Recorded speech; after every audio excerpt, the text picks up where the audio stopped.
Hello friends, last time हमने Huygens principle से related case of refraction कर दिया and already we have proved Snell's law using Huygens principle.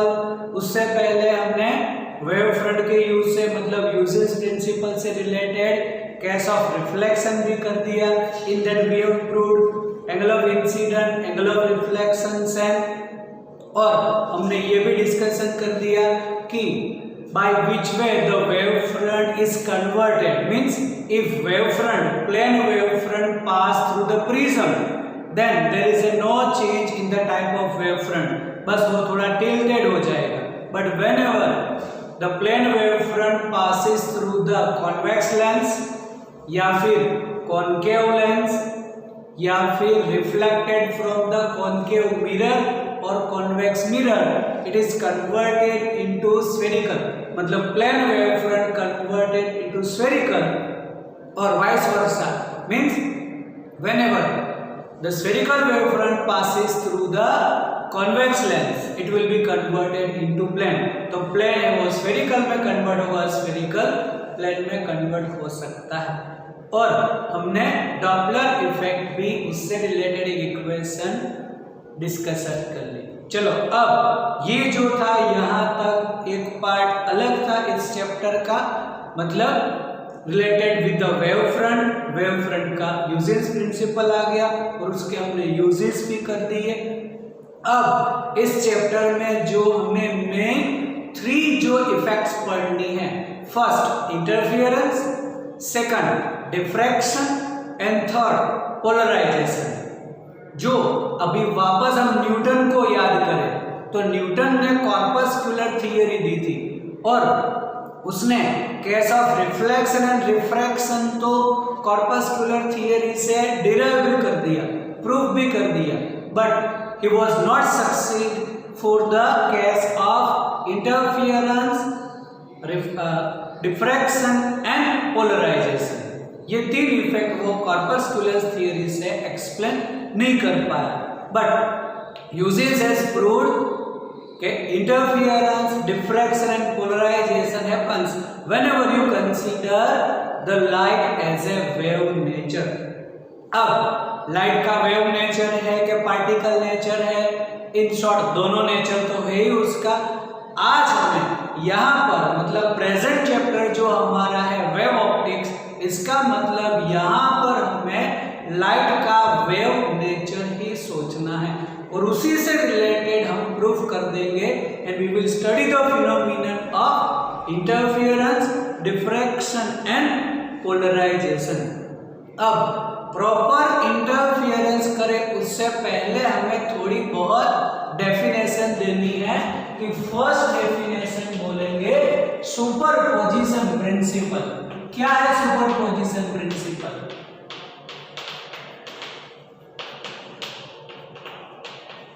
अब जो superposition principle है वो फर्स्ट चैप्टर वाला नहीं चाहिए। सब लोगों ने तो ऐसे याद भी कर लिया कि रिजल्टेंट फोर्स होगा वो कुछ ऐसे इंडिविजुअल फोर्सेस, फोर्स वाला नहीं चाहिए। The superposition principle of wave, and that already you have studied in 11th standard in chapter wave। तो क्या है सुपरपोजिशन प्रिंसिपल ऑफ वेव? ऐसा बोलते हैं हम कि whenever 2 or more waves superpose at a point, the resultant displacement of the particle is equal to the vector sum of the individual displacement of the wave। Okay, once again superposition principle of wave है क्या? तो whenever light is propagating in a medium, whenever 2 or more waves get superposed over each other, the resultant displacement of the particle is equal to the vector sum of the individual displacement of the wave. इसका मतलब अगर हम सोचें कि एक wave का displacement y1 है, दूसरे का y2 है, ऐसे बहुत सारे हैं और लास्ट का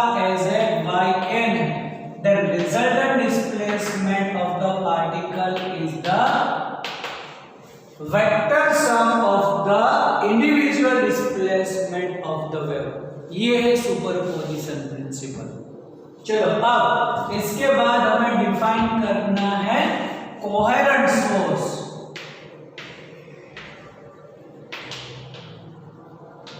कोहेरेंट सोर्सेस के कौन से टाइप के सोर्स को हम कोहेरेंट सोर्सेस बोलेंगे? तो ऐसा बोल सकते हैं द सोर्सेस जो भी उसमें से ऐसे वेव्स प्रोड्यूस हुई, वो waves emitting with same frequency,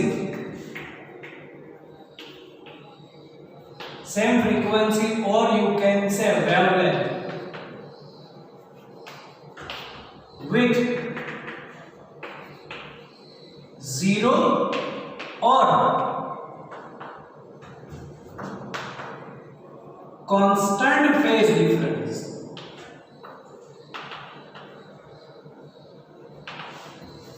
इसका मतलब ऐसा बोल सकते हैं the waves producing from the source with same frequency और वेवलेंथ विथ 0 और constant phase difference, it's called coherent source. The sources from which the waves produce with same frequency or wavelength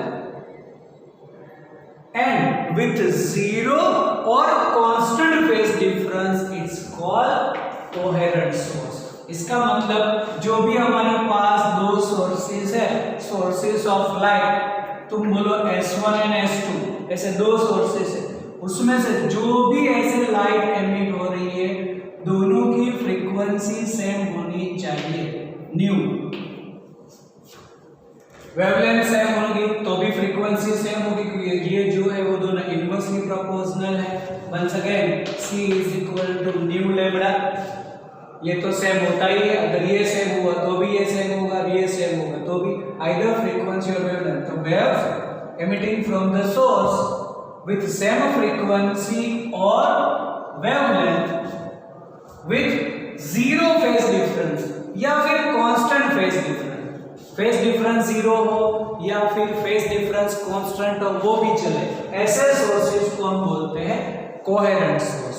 फिर हमें डिफाइन करना है incoherent source.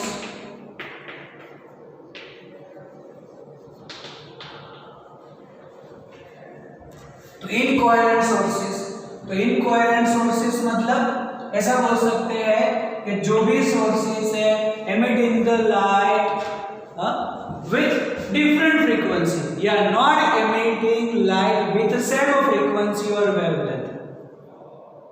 अगर यही difference है फिर ये सेम हो या ना हो, डजंट मैटर। ऐसे बोल सकते हैं कि the sources which do not produce the light with same frequency or wavelength, it's called incoherent sources.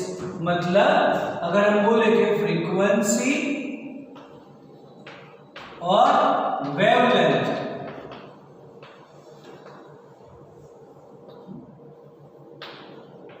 Not same, do not produce the waves with same frequency और wavelength, this type of sources are called incoherent sources. अब यहां पर हमें term अब define करनी है interference. तो interference है क्या? Interference is the effect of superposition of the waves. Interference है क्या? तो हम बोल सकते इट इज द इफेक्ट। किसकी effect? The superposition of the waves. जैसे वेव सुपरपोज होंगे उससे जो इफेक्ट मिलती है it is interference. This is only the simple information about the interference. अगर हमें इंटरफियरेंस को डिफाइन करना है तो ऐसा बोल सकते हैं कि whenever the light gets superposed with same frequency or wavelength with 0 phase difference or constant phase difference, it will be redistributed after superposition। मतलब जैसे कोई भी सोर्स में से, चलो ये हम सोर्स बोल देते S1 एंड S2, उसमें से कोई भी एक पॉइंट पर ये जो भी रेज है, अब बोलते थे कि ये सोर्सेस कोहेरेंट है, तो यहां पर जैसे वेव सुपरपोज होंगे मीडियम में, then in medium the intensity of the light gets redistributed. This phenomenon is called interference. फिर से कि whenever the light superpose in a medium with same frequency and wavelength with zero or constant phase difference, it redistributed, intensity of the light gets redistributed in a medium. This phenomenon it's called interference. मतलब जैसे superposition होगा, superposition के बाद light की जो intensity है वो redistribute होती है, and that is called interference. चलो वंस अगेन एक्सप्लेन कर रहा हूं. देखो ये जो इंटरफियरेंस का केस है, हम बोल सकते हैं कि there is a redistribution of intensity of light, लेकिन कब? तो बोलेंगे after superposition of the waves. तो वेव्स कैसे होने चाहिए? तो बोलेंगे सेम फ्रीक्वेंसी और वेवलेंथ विथ जीरो और कांस्टेंट फेज डिफरेंस. तो बोल सकते हैं कि whatever the light are emitting with same frequency और वेवलेंथ विथ जीरो और constant phase difference get superposed in a medium, the intensity of the light gets redistributed. This phenomenon is called interference. Interference की definition कैसे देनी है कि फिर से मैं बोल रहा हूँ कि डेफिनेशन ऑफ इंटरफियरेंस क्या है, फिर उसके इफेक्ट में क्या है वो हम एक्सप्लेन करेंगे, यहाँ पर ही अभी सीखेंगे. लेकिन अगेन हम बोल सकते हैं कि the light emitting with same frequency or wavelength with zero or constant phase difference gets superposed in a medium, the intensity gets redistributed. This phenomenon is called interference. Okay, अब यहाँ पर इंटरफियरेंस से related Thomas Young's ने experiment किया है. अगर वो experiment हम समझ ले तो तुम्हें समझ में आएगा कि how the intensity of light gets redistributed. तो चलो यंग्स एक्सपेरिमेंट.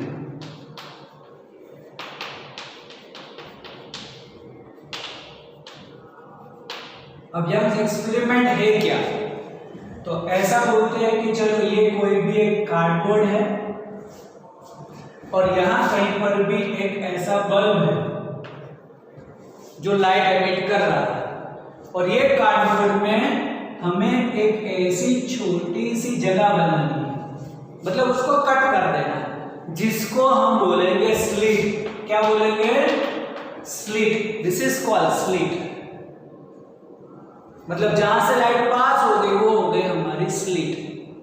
और फिर उसके आगे हमें एक और कार्डबोर्ड रखना है और दो ऐसे स्लिट बना देनी है नियर, ये उसके सेंटर में रहे ऐसे, जिसको बोल देंगे हम S1 एंड S2. ये स्लिट का नाम दे देंगे S1 S2. तो दो स्लिट, दो ऐसे थोड़ी जगह बना देंगे कार्डबोर्ड के अंदर. और अगर यहाँ पर फिर हम ऐसे एक बड़ी सी स्क्रीन रखें तो ये स्क्रीन पर हमें ऐसी पैटर्न मिलती है.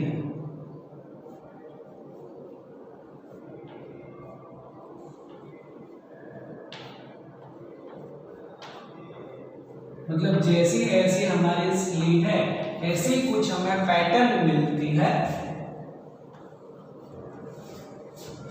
जहां पर ये जो है ये व्हाइट कर रहा हूं, मतलब हम बोलेंगे ब्राइट. तो एक ऐसी ब्राइट जिसको बोलेंगे fringe. This is called fringes. ये जो भी पैटर्न हुई जिसमें फ्रिंजेस, और फ्रिंजेस कैसे मिलती है फ्रेंड्स? तो ये ब्राइट, उसके आजू बाजू में डार्क, अगेन ब्राइट. फिर इसके आजू बाजू में डार्क, फिर अगेन ब्राइट डार्क ऐसी फ्रिंजेस मिलती है। यहां पर बोल देंगे इसको हम डार्क, फिर ये अगेन ब्राइट, ऐसे ब्राइट डार्क फ्रिंजेस मिलती है। इसको बोलते हैं हम इंटरफियरेंस।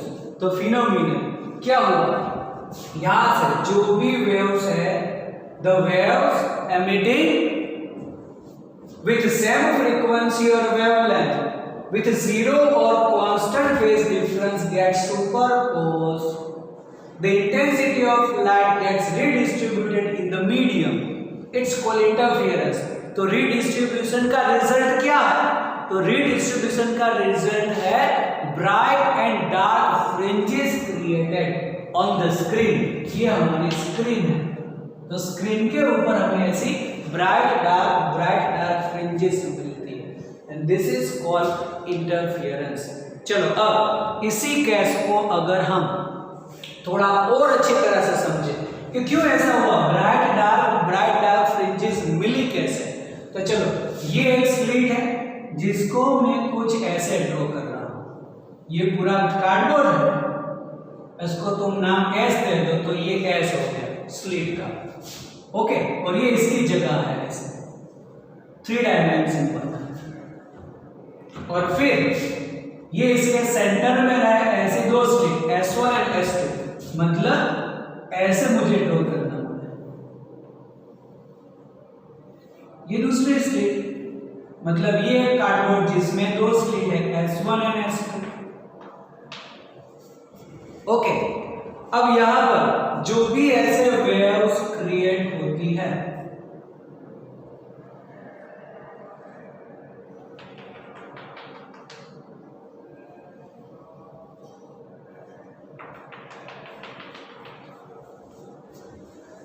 तो एक वेव जो है वो साइमल्टेनियसली दोनों में से पास होगी, दोनों स्लिट में से, और according to the Huygens principal.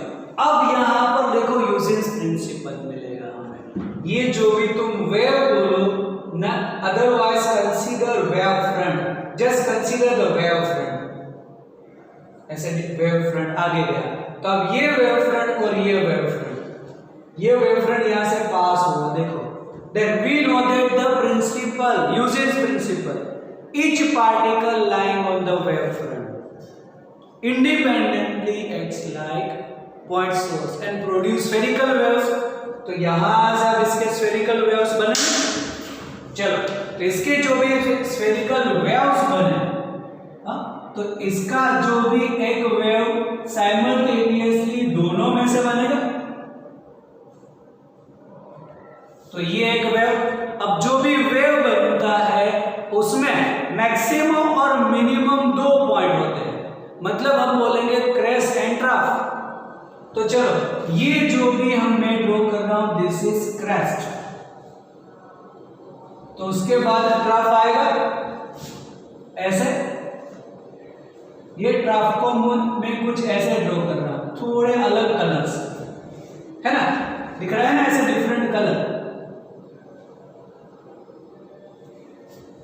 फिर उसके बाद वापस ट्रफ क्रेस्ट आएगा, ये क्रेस्ट और ये ट्रफ, तो वापस क्रेस्ट आएगा। अब जैसे ये क्रेस्ट आएगा, अब now the waves are going to superpose over each other. देखो अब यहां से वेव्स जो है सुपरपोज होना चालू हुआ, है ना, तो इसका भी एक ऐसे क्रेस्ट आएगा,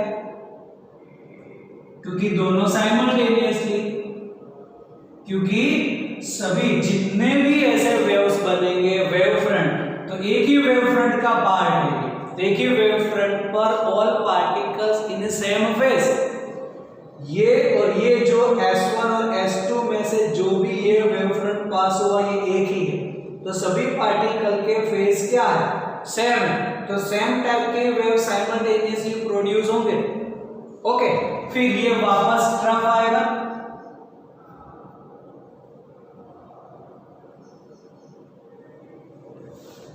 ओके, तो इसका भी कुछ ट्रफ आएगा,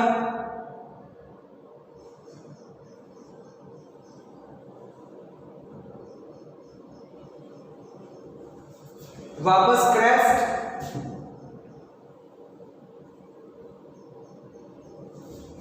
इसका भी कुछ आएगा क्रेस्ट,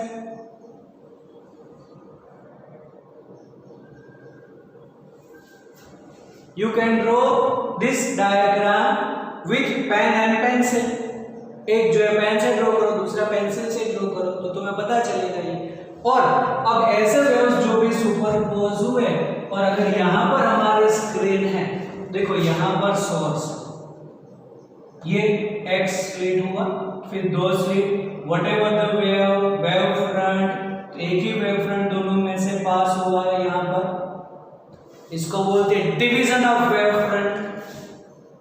और वेव फ्रंट में से सेम टाइप, क्योंकि फेज सेम होते हैं सेम वेव फ्रंट में, तो सेम टाइप के वेव्स क्रिएट होंगे। अब देखो हो क्या रहा है यहाँ पर, तो अगर हम बोल सकते हैं कि ये trough with trough, crest with crest, trough with trough, crest with crest superpose हुआ, तो जहां पर क्रेस्ट विद क्रेस्ट या ट्रफ विद ट्रफ होगा, वहां पर उसका डिस्प्लेसमेंट ज्यादा होगा।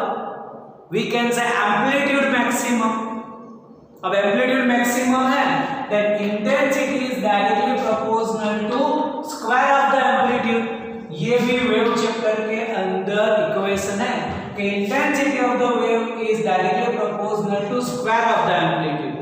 मतलब यहाँ पर एम्पलीट्यूड ज्यादा हुआ, डबल ही हो गया, क्योंकि सभी का फ्रीक्वेंसी वेव फेज कांस्टेंट है, तो एक जो भी वेव होगा दूसरा जो भी वेव सुपरपोज होगा ऐसे, तो वहां पर डिस्प्लेसमेंट मैक्सिमम हो जाएगा।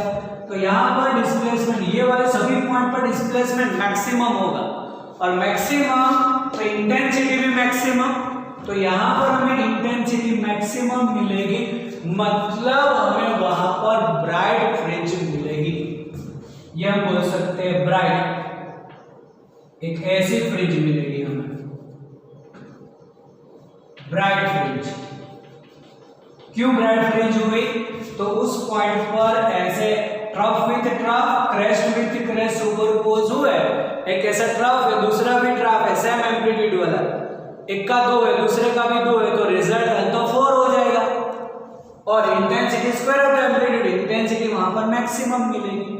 उसके जस्ट अबव और बिलो देखो क्या हो रहा है, यहाँ पर एक का ट्रफ और दूसरे का क्रेस्ट, देखो ये इसका क्रेस्ट है और ये इसका ट्रफ, ये वाला। फिर ये देखो इसका ट्रफ है और इसका क्रेस्ट है, ये सुपरपोज यहां पर है। उसके जस्ट बिलो देखो एक का ट्रफ दूसरे का क्रेस्ट, एक का ट्रफ दूसरे का क्रेस्ट सुपरपोज हो रहा है। इसका मतलब एक का क्रेस्ट दूसरे का ट्रफ कैसे सुपरपोज होगा, तो वहां पर एम्पलीट्यूड 0, एम्पलीट्यूड 0 मतलब इंटेंसिटी 0, तो ये वाले जितने भी पॉइंट्स मिलेंगे वहां पर हमें डार्क एज ए फ्रिंज मिलेगी, तो यहां पर डार्क फ्रिंज मिलेगी हमें, जिसको हम ऐसे ही छोड़ सकते हैं। फिर वन सेकेंड उसके ऊपर देखोगे तो देखो यहाँ पर crest with crest, trough with trough, ऐसे बहुत सारे अगर तुम वेव्स ड्रॉ करो तो अगेन ब्राइट, ऐसे देखो यहाँ पर crest with crest, trough with trough, crest with crest, ये वाले पॉइंट पर वापस तुम्हें ब्राइट फ्रिंज मिलेगी लाइक दिस। ओके,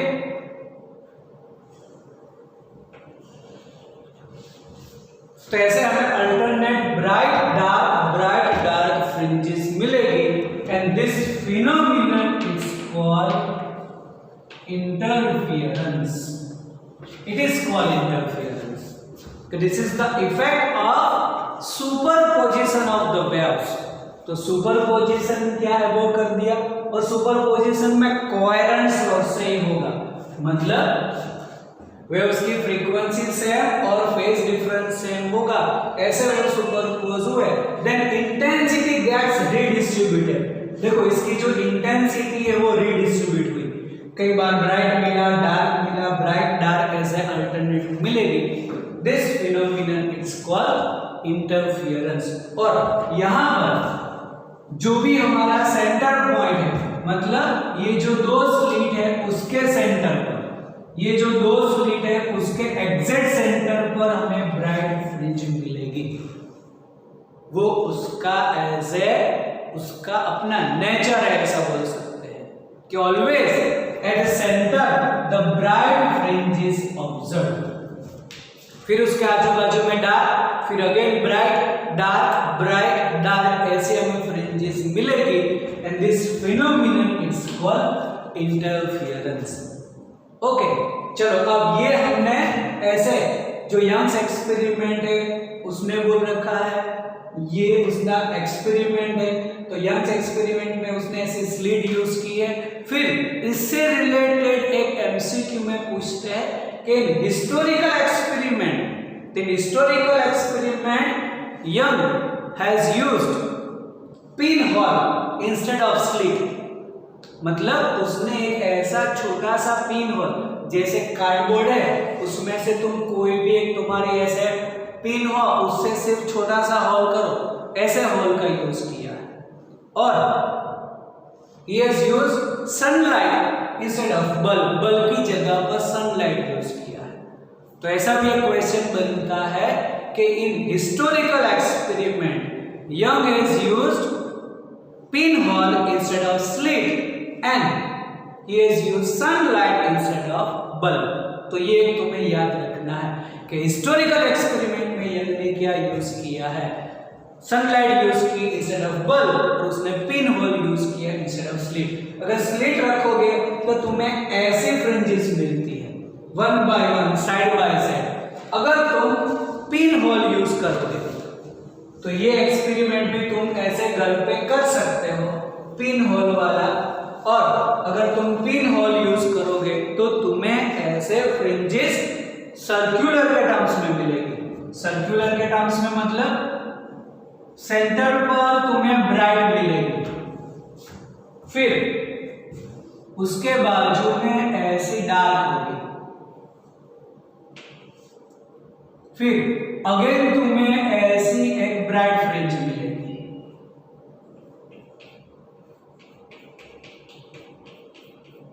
मतलब सर्कल में मिलती है। तो ऐसा एक सर्कल, हम इसको सर्कल बोल सकते। अब फ्रिंज की जगह पर सर्कल बोल दो, तो ऐसा एक ब्राइट सर्कल, फिर ये डार्क सर्कल, फिर अगेन ब्राइट सर्कल, फिर अगेन डार्क, फिर अगेन ब्राइट। अब अगर तुम्हें इसको फ्रिंज बोलना है तो फ्रिंज भी तुम बोल सकते हो, तो बोल सकते हैं सर्कुलर फ्रिंजेस, यहाँ पर लीनियर। तो ये जो है सर्कुलर फ्रिंजेस, लेकिन कब, whenever you use as a pin hole instead of slit. तो देख लो ऐसे, अगर ऐसे स्लिट है लीनियर तो तुम्हें ऐसे ब्राइट डार्क फ्रिंजेस लीनियर के टर्म्स में मिलेगी, और अगर ऐसे तुम पिन होल यूज करो तब तुम्हें ऐसे सर्कुलर टर्म्स में फ्रिंजेस मिलेगी। तुम ये एक्सपेरिमेंट भी ऐसे घर पे कर सकते हो। तुम्हारी मोबाइल की लाइट भी चलेगी, क्या करो, वो मोबाइल की लाइट, फिर एक कोई भी ऐसा एक कार्डबोर्ड ले लो जिसमें से छोटा सा पिन होल करो, और वो पिन होल में से जो लाइट है तुम्हारी मोबाइल की, जो भी फ्लैश लाइट है, वो उसमें से पास करने की ट्राई करो, और ऐसे कोई भी वॉल के ऊपर तुम ट्राई करो तो तुम्हें ऐसी फ्रिंजेस तुम्हें मिलेगी, ब्राइट डार्क ऐसे फ्रिंजेस मिलेगी। ये एक्सपेरिमेंट मैंने कर रखा है। सेंटर पर ब्राइट मिलेगा, मतलब जो कलर की लाइट है वही ऐसे सेंटर पर मिलेगा ब्राइट, फिर ऐसे ब्लैक पार्ट मिलता है, फिर अगेन ब्राइट डार्क, ऐसी सर्कुलर के टर्म्स में मिल सकती है। तो ये भी एक डिफरेंस हो गया। अगर स्लिट लीनियर है तो लीनियर फ्रिंजेस, और अगर एज अ पिन होल है तो ऐसे सर्कुलर के टर्म्स में तुम्हें फ्रिंजेस मिलेगी। इसको भी हम फ्रिंजेस बोल सकते हैं। तो again in historical experiment Young has used pin whole instead of slit and he has used sunlight instead of the bulb. चलो अब ये जो भी हम इंटरफियरेंस बोल रहे हैं, ये कुछ भी ऐसे हमने बोला ब्राइट डार्क फ्रिंजेस है, तो वो किस टर्म्स में है, उसका पीछे का मैथमेटिक्स क्या है। तो हमने बोला यहाँ पर जो भी सोर्सेस है वो सेम फ्रीक्वेंसी वाले है ना, तो उससे रिलेटेड हम इक्वेशन ऑफ इंटेंसिटी डिराइव करते हैं। चलो अब इक्वेशन ऑफ इंटेंसिटी के लिए हमें यूज करना है सुपरपोजिशन प्रिंसिपल, जिसमें दो वेव्स हम यूज कर रहे हैं। चलो y1 is equal to a cos omega t और second a cos omega t। तो यहां पर लिया है हमने पहले zero phase difference, zero phase difference मतलब फेज डिफरेंस जीरो है तब की बात करते हैं। फिर इसके बाद डिस्कस करेंगे कांस्टेंट फेज डिफरेंस से रिलेटेड। तो यहां पर फेज डिफरेंस जीरो, दोनों की फ्रीक्वेंसी सेम मतलब वेवलेंथ सेम, एम्पलीट्यूड भी सेम। ऐसे वेव्स अगर सुपरपोज हुए तो क्या होगा? According to the superposition principle the resultant displacement is vector sum of the individual displacement y1 plus y2। अगर y1 plus y2 करोगे तो क्या होगा? It is 2a cos omega t, the resultant amplitude is 2a हो गया। Okay, अब अगर मैं intensity of individual wave I naught बोल दूं, then we know that intensity proportional to square of the amplitude मतलब I naught proportional to a square. तो यहां पर इसकी इंटेंसिटी क्या होगी? then intensity proportional to the 2a square। इसका मतलब intensity proportional to 4a square, the intensity of the resultant। तो resultant हो गया I proportional to 4a square। चलो इन दोनों का रेशियो ले लो, मतलब I upon I नॉट कर लो, तो जो कांस्टेंट है वो कैंसिल हो जाएगा, 4a square upon a square, a square भी cancel, I is equal to 4I not. देखो इंटेंसिटी जो है अगर एम्पलीट्यूड सेम है, डबल एम्पलीट्यूड हुआ वहां पर इंटेंसिटी इंडिविजुअल से 4 टाइम्स हो गई। मतलब देखो यहां पर जो भी एम्पलीट्यूड सेम था, crest with crest, trough with trough, resultant का एम्पलीट्यूड डबल, बट इंटेंसिटी यहां पर जो इंडिविजुअल उसकी 4 टाइम्स हो गई, और इसीलिए वहां पर तुम्हें ऐसे ब्राइट फ्रिंजेस मिलेगी। Then I is equal to 4I naught. और जहां पर क्रेस्ट विद ट्रफ है वहां पर तो क्या होगा? इंटेंस एम्पलीट्यूड जीरो हो जाएगा, एम्पलीट्यूड जीरो मतलब इंटेंसिटी जीरो। तो यहां पर जो इंडिविजुअल है उसके 4 टाइम्स, और जहां पर क्रेस्ट विद ट्रफ हुआ है वहां पर इंटेंसिटी जीरो। इसीलिए हमें ऐसा कुछ शार्प सेपरेशन दिखता है between bright and dark fringes. The interference, there is a sharp separation between bright and dark fringes.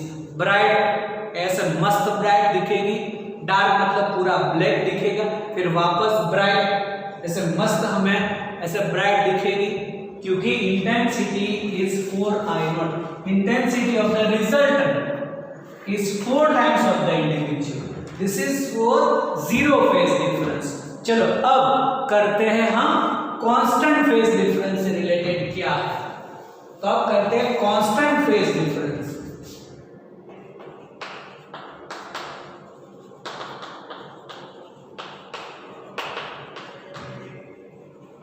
तो कांस्टेंट फेज डिफरेंस में पहले बोल देते हैं a cos ओमेगा t, और सेकंड वेव को बोलते हैं हम a cos omega t plus five. Okay, तो अब यहां पर ये जो है इन दोनों का सुपरपोजिशन ले लो, क्योंकि फ्रीक्वेंसी सेम, एम्पलीट्यूड सेम, सिर्फ कांस्टेंट फेज डिफरेंस, इसका फेज डिफरेंस लोगे तो ओनली फाई आएगा, phi is the phase difference. तो यहां पर क्या होगा? y1 plus y2। तो ये हो गया हमारे लिए a cos omega t plus a cos omega t plus 5। एक कॉमन निकालो, cos omega t plus cos omega t plus 5।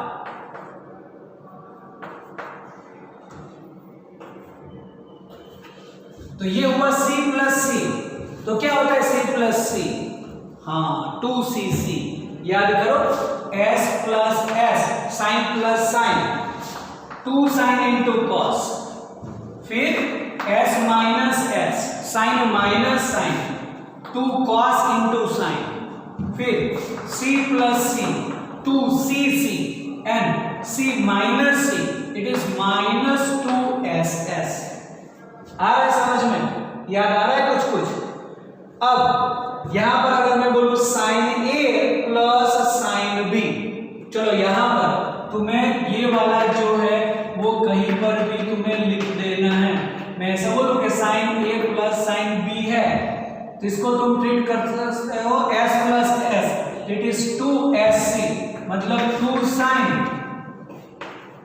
First होता है वो ऑलवेज प्लस डिवाइडेड बाय 2, और जो सेकंड होता है 2sc, s वो पहले वाला, ये सेकंड वाला, तो जो cos है उसमें माइनस आता है, ये इसका रूल। मतलब पहले जो टर्म है वो सभी प्लस डिवाइडेड बाय 2, सेकंड जो टर्म है वो सभी माइनस डिवाइडेड बाय 2, ये वाला कहीं पर भी लिख दो, और सभी में ऐसे s माइनस s हुआ तो ये उल्टा हो जाएगा, 2 cos इंटू साइन, तो cos में आएगा प्लस b बाई 2, साइन में आएगा ये माइनस b बाई 2, इसे c plus c, then 2cc, c minus c, minus 2ss। चलो तो ये लिख देना है तुम्हें पहले। अब देखो यहां पर क्या होगा, तो ये हो गया 2,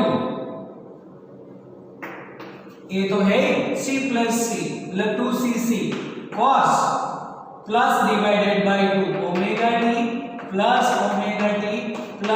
5/2 into cos minus divided by 2, ये माइनस ये करेंगे तो ओमेगा टी माइनस 5/2, तो ये तो यहां पर कैंसिल हो गया। चलो इसमें क्या होगा, 2a cos, ये हो गया 2 ओमेगा टी प्लस 5/2, और ये हो गया cos माइनस 5/2। अब याद करो cos ऑफ माइनस थीटा, अगर यहां पर मैं बोलूं कि cos ऑफ माइनस थीटा होता है cos थीटा, मतलब cos जो है वो ऐसे इवन फंक्शन है तो उसमें माइनस साइन नहीं आती बाहर। हाँ अगर साइन होता कि sine of minus theta, then it is minus sine theta. Sine जो है वो ऑड फंक्शन है, इसलिए इसमें माइनस साइन आता है बाहर, ये भी याद रखो। तो cos of minus 5/2 that is cos 5/2। चलो अब ये याद रखना है तुम्हें, ऐसे ब्राइट डार्क फ्रिंजेस। चलो मैं अब ये इसको रब कर रहा हूं। अब यहां पर तो ये तो प्लस हो जाएगा, ये 2 है उसको ऐसे दोनों के नीचे इंडिविजुअल में डाल दो, तो ये हो जाएगा y is equal to 2a cos omega t plus 5/2 into cos positive 5/2, क्योंकि cos of minus theta is cos theta, ये तो प्लस ही हो जाएगा। चलो इसको थोड़ा रीअरेंज करते हैं, y is equal to 2a cos 5/2 into cos omega t plus 5/2। Okay, इसको थोड़ा हमने मैथमेटिक्स के हिसाब से ये वाली टर्म पहले और ये वाली बाद में लिख दी। रूल अप्लाई करके हम कर सकते हैं इसको, c plus c then 2cc plus divided by 2 minus divided by 2, फिर तो सिर्फ मल्टीप्लिकेशन है, रीअरेंज करो। तो ये जो टर्म है यहाँ पर 2a cos 5/2, it's called amplitude of resultant wave, मतलब आफ्टर सुपरपोजिशन जो हुआ तो रिजल्टेंट वेव का एम्पलीट्यूड है। और ये जो है cos omega t plus 5, omega मतलब फ्रीक्वेंसी, तो ये जो टर्म है वो इंडिकेट करती है कि the particles perform simple harmonic motion SHM with some particular frequency omega. तो ये ऐसे चल, मतलब वेव जो है वो ऐसे जो भी उसके फ्रीक्वेंसी फ्रीक्वेंसी है आगे पीछे जो भी हो रही है उस फ्रीक्वेंसी से उससे, तो यहाँ पर फ्रीक्वेंसी है इसलिए सिंपल आ गया। यहाँ पर ये पूरी टर्म कांस्टेंट है देखो, इसीलिए इसको बोलते हैं amplitude of resultant wave. And we know that intensity is directly proportional to the square of the amplitude. इसका मतलब अब रिजल्टेंट वेव की इंटेंसिटी क्या होगी, तो हम बोल सकते हैं कि इंटेंसिटी इज प्रोपोर्शनल टू ये पूरा स्क्वायर ऑफ द एम्पलीट्यूड, जिसमें ये 2a स्क्वायर का जो भी हुआ था आगे दैट इज 4i0, ऐसा मैं लिख दूं I is equal to 4i0 cos square 5/2। आया समझ में कि नहीं? अगर इसको डिराइव करें, चलो ये याद करो, और हमारे लिए अब क्या है, हम क्या बोलते हैं, intensity is directly proportional to the square, मतलब 4a square cos square 5/2। Individual की इंटेंसिटी क्या बोलूंगा, I0 या फिर लिखो I0 proportional to a square, दोनों का रेशियो ले लो, तो फिर ये जो भी है a स्क्वायर मतलब I0 हो जाएगा, तो I is equal to 4i0 cos square 5/2। तो this is the equation for the resultant wave. Superposition हुआ, सुपरपोजिशन प्रिंसिपल यूज किया, जो भी रिजल्टेंट मिली उसकी इंटेंसिटी क्या होगी 4i0 cos स्क्वायर 5/2। और इसी इक्वेशन के हिसाब से हम बोलेंगे कि इंटेंसिटी मैक्सिमम और मिनिमम मिलेगी। मैक्सिमम मतलब ब्राइट और मिनिमम मतलब डार्क। मिनिमम मतलब 0 ही मिलेगी वैसे तो, लेकिन इंटेंसिटी मैक्सिमम तो 4i0 that is bright fringe, और इंटेंसिटी मिनिमम 0 मतलब डार्क फ्रिंज। तो उसके नेक्स्ट पार्ट में हम इस इक्वेशन से आगे चलेंगे। पहले तुम्हें ये इक्वेशन अच्छी तरह से कर देनी है, जिसमें आज हमने दो मैथमेटिकल टर्म्स का यूज किया है, ये जिसमें c + c 2cc, जो पहले जिन सभी में टर्म्स आती है प्लस डिवाइडेड बाय 2, और दूसरी जो टर्म्स आती है उसमें माइनस डिवाइडेड बाय 2, और दूसरा हमने यूज किया cos of minus theta is cos theta, sin of minus theta is minus sin theta. cos में अगर अंदर माइनस है तो बाहर नहीं आता, लेकिन sin में है तो आगे हमें लिखना पड़ेगा। और फिर intensity directly proportional square of the amplitude, और ये इक्वेशन हमको मिलेगी। यहां तक तुम्हें पहले कर देना है, ओके।